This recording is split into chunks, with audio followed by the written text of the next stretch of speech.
Why must we go on forever, writing only about gods and legends? Because they do. They go on forever. At least what they represent. The eternal in us. Opera is here to ennoble us, Mozart. You and me, just the same as His Majesty. Bella parola, veramente. Oh, bello, bello, bello. Come on now, be honest. Which one of you wouldn't rather listen to his hairdresser than Hercules? Or Horatius, or Orpheus. People so lofty, they sound as if they shit marble. What?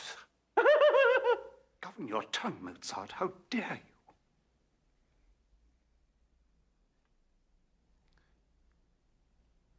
Forgive me, Majesty.